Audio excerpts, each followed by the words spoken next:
Non sempre, per noi appassionati di modellismo ferroviario, è possibile avere a propria disposizione un plastico ferroviario, vuoi per motivi di spazio, vuoi per motivi economici.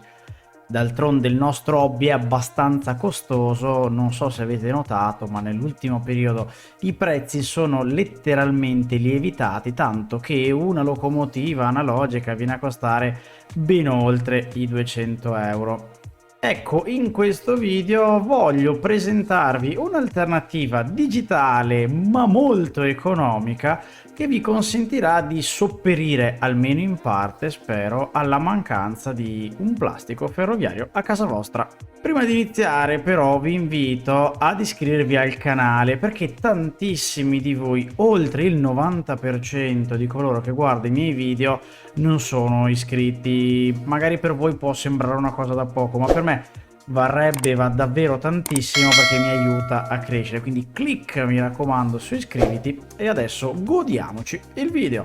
L'alternativa al vostro plastico, in questo caso digitale, è Transport Fever 2, gioco per computer uscito alla fine del dicembre del 2019, ma tuttora ancora in fase di aggiornamento e che dal nome lo potete già un po' immaginare non tratta solo di treni ma anche di autobus, trasporto su gomma, navi e aerei.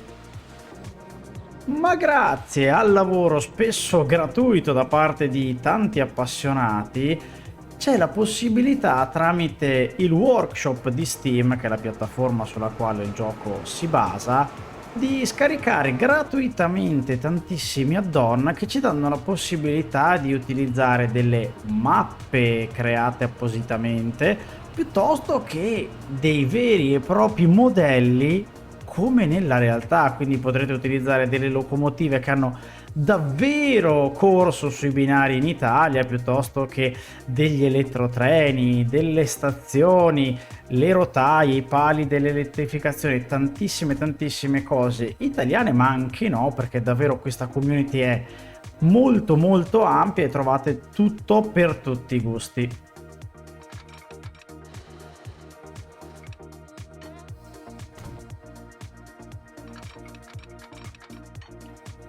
Fatemi sapere qui sotto nei commenti se eventualmente vi potrebbe interessare un tutorial su questo gioco o magari qualche episodio dedicato nel quale magari scopriamo un po' più da vicino quanto bello può essere Transport Fever 2.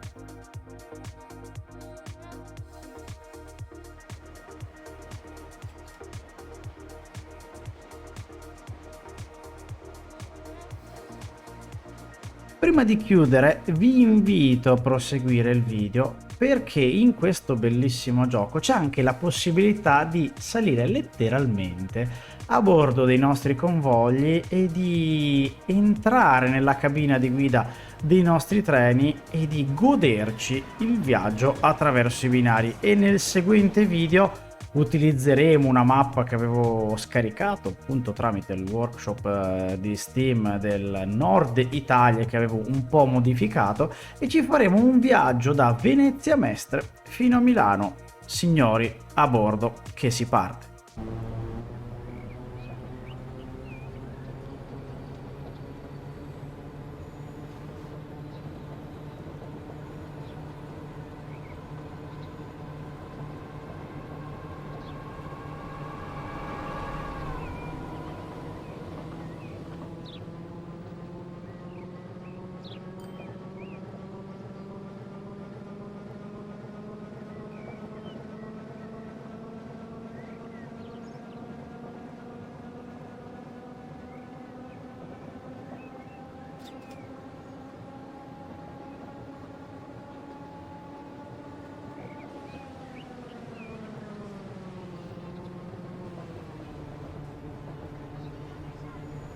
Siamo in arrivo a Padova.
Siamo in arrivo a Vicenza.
Siamo in arrivo a Verona.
Siamo in arrivo a Brescia.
Stiamo arrivando a Milano.